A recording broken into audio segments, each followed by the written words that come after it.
It has a really good sound system. Just all through, even low and high volumes here. It just sounds really good. Has a significant amount of bass as well when you turn the bass up, because that subwoofer in the back just works really well. Fills the airspace inside the vehicle really well. Some vehicles, it's like you can kind of tell where the speakers are coming from and it feels a little bit disconnected. This one fills in the airspace, and there's a lot of airspace in here, which kind of helps out, kind of blend it in and give you that full sound for a good radio. So this one is really enjoyable to listen to. The camera system is very helpful as well. So in addition to the visuals you also have these little, like the actual visual cameras, visibility is great. The resolution, the clarity, and all that stuff's good. But when you get close to things, the parking sensors also give you a visual reference here and on the screens over here. So if I go forward a little bit, you can see that little line gives me an idea of how far I am away from the object that is beeping. But it does it all around the vehicle, even on the sides. It gives you these little lines that kind of reference precisely where things are around you. It's excellent. Also, the blind spot cameras here, as we'll see as we're driving. But yeah, the camera systems all around, everything about it, those are really well done. And I wish more vehicles, well, more manufacturers would have these type of camera systems that are this well done and, you know, thought out and everything.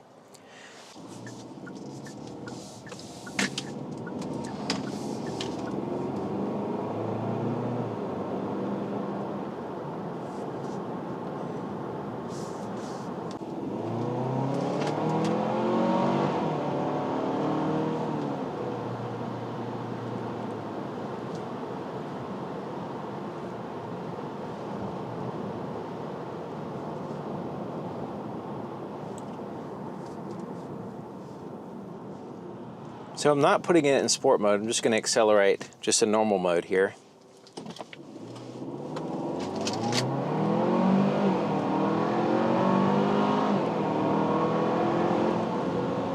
And yeah, the acceleration just in normal mode is really good.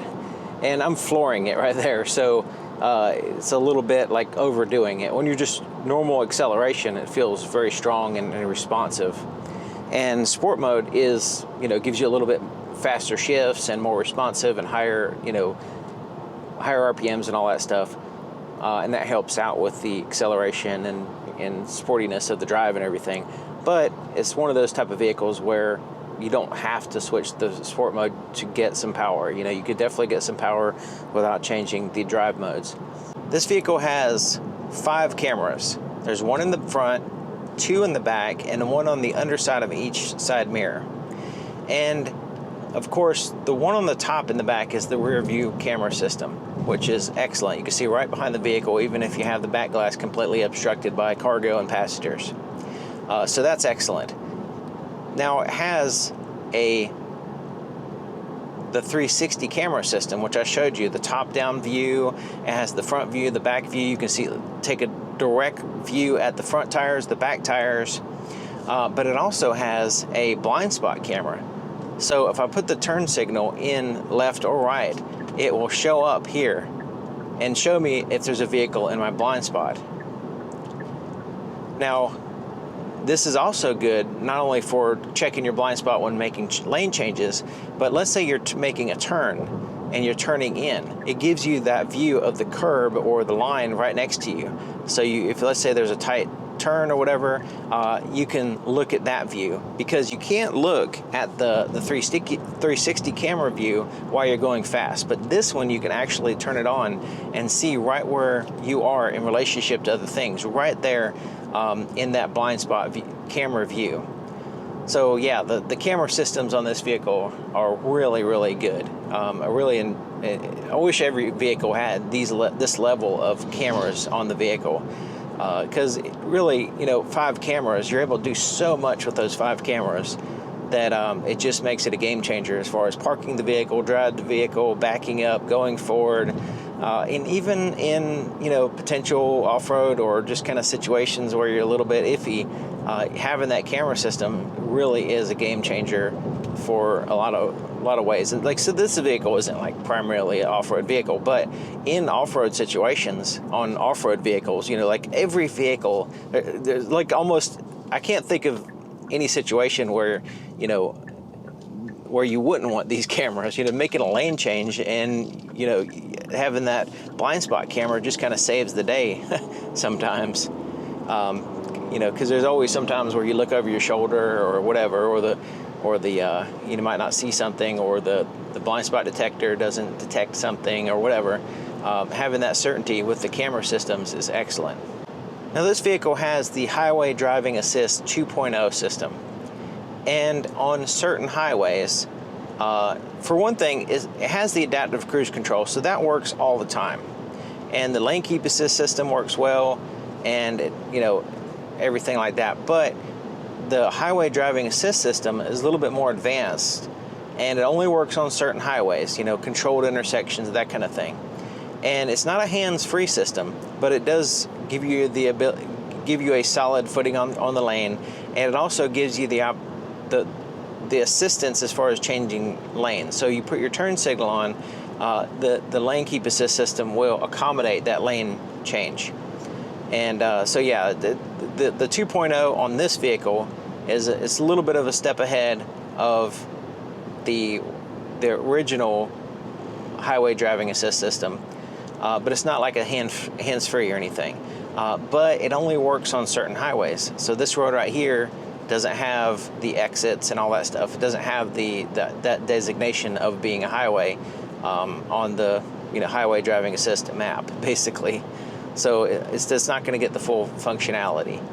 And I've demonstrated this in the EV6 and some other vehicles, the Highway Driving Assist on certain highways, and it has a you know, it works well. It's not, me personally, I don't use the lane change stuff. I'd rather change lanes myself, have full control over everything.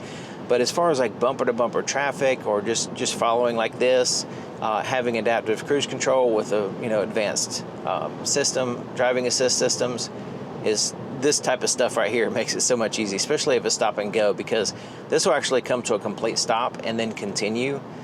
So, you know, if it's a brief, like you stop for a brief second and then you move forward, the car in front of you move forward, it'll just continue to go.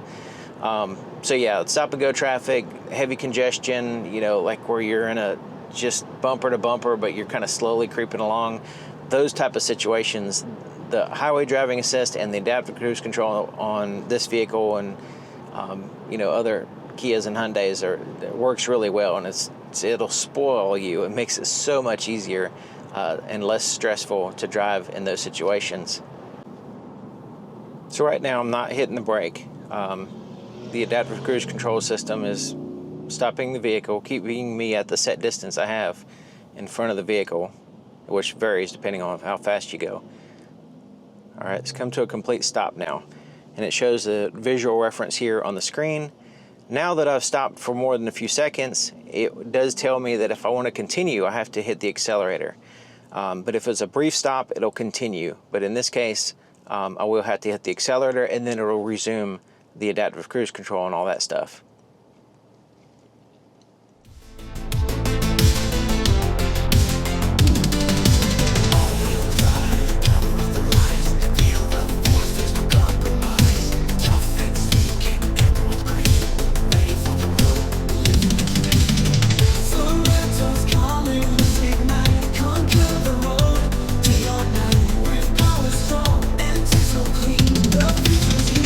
Sorento scene.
digital key, I'm in control.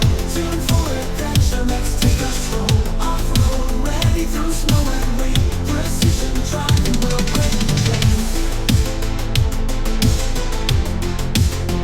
We'll break the chain.